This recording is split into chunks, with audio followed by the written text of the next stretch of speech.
लोकतंत्र और तानाशाही में क्या फर्क है? लोकतंत्र वो होता है जहां जनता के पास अपने नेता का चुनाव करने की आजादी और ताकत होती है।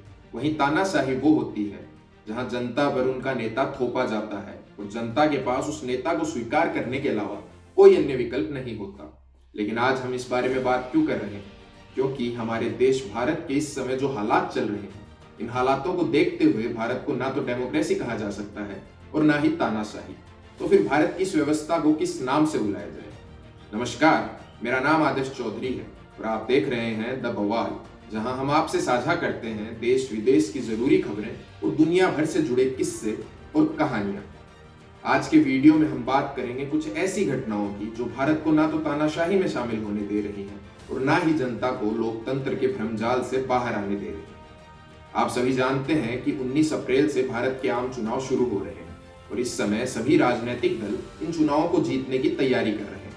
लेकिन इसी समय कुछ ऐसी घटनाएं भी हो रही हैं जिन्हें देख के ये लग रहा है कि मानो जो पार्टी अभी पावर में है, यानी कि बीजेपी, वह अलग अलग तरीकों से विपक्षियों की तैयारी में रुकावट पैदा कर रही है। बीजेपी ने यह रुकावटें पैदा करने के लिए अपना सबसे अहम हथियार चुना है इन्वेस्टिगेटिव एजेंसीज को, जिनमें सीबीआई और ईडी जैसी एजेंसी शामिल है।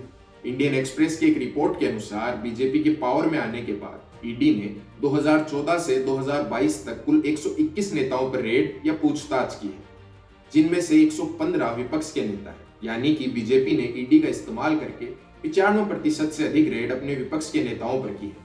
बीजेपी से पहले कांग्रेस के समय भी नेताओं पर रेड हुई थी, पर संख्या में बहुत अधिक अंतर है। 2004 से 2014 तक कुल 26 नेताओं पर ईडी की रेड या पूछताछ या कोई अन्य कार्रवाई हुई थी, जिनमें से सिर्फ 14 नेता विपक्ष के थे, यानी कि मात्र 54%। बीजेपी के पावर में आते ही ईडी की कार्रवाई में बहुत इजाफा हुआ है।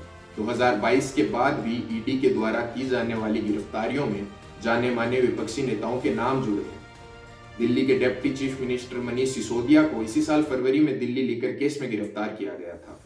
जेएमएम लीडर हेमंत सोरेन को जनवरी में गिरफ्तार किया गया था।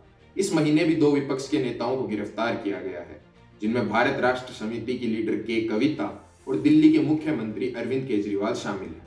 केजरीवाल को मिला के आम आदमी पार्टी के 3 मुख्य लीडर इस समय जेल में, जिससे एक तरीके से बीजेपी ने एक अहम विपक्षी पार्टी को आम चुनाव के समय अपाहिज बना दिया। कांग्रेस, जो कि फिलहाल बीजेपी के सामने सबसे मजबूत विपक्ष है, उसके सामने भी बीजेपी इन्हीं इन्वेस्टिगेटिव एजेंसीज का सहारा लेके लगातार समस्याएं बढ़ाने की कोशिश करती रही है। यहाँ तक कि राहुल गांधी खुद अभी 2018 के एक केस में बेल पर है। इतना ही नहीं, उनकी पार्टी के मुख्य बैंक अकाउंट भी 115 करोड़ रुपए तक फ्रीज हैं, जिससे उन्हें प्रचार में नुकसान हो रहा है। इन एजेंसीज के इस्तेमाल में एक और बात गौर करने लायक है कि जब भी किसी विपक्षी नेता पर ईडी की या किसी और एजेंसी की कार्रवाई होती है और उसके बाद वह नेता बीजेपी में शामिल हो जाता है, तो अचानक वह कार्रवाई अपने आप रुक जाती है। उदाहरण से समझिए, असम के अभी के चीफ मिनिस्टर हेमंत कुमार बिस्वा जिस समय कांग्रेस में थे, उस समय 2014-15 में शरद चिट फंड घोटाले में ईडी और सीबीआई की उन पर जांच चल रही थी, जिसमें 2014 में उनके घर और ऑफिस में रेड भी पड़ी थी और हेमंत जी से पूछताछ भी हुई थी।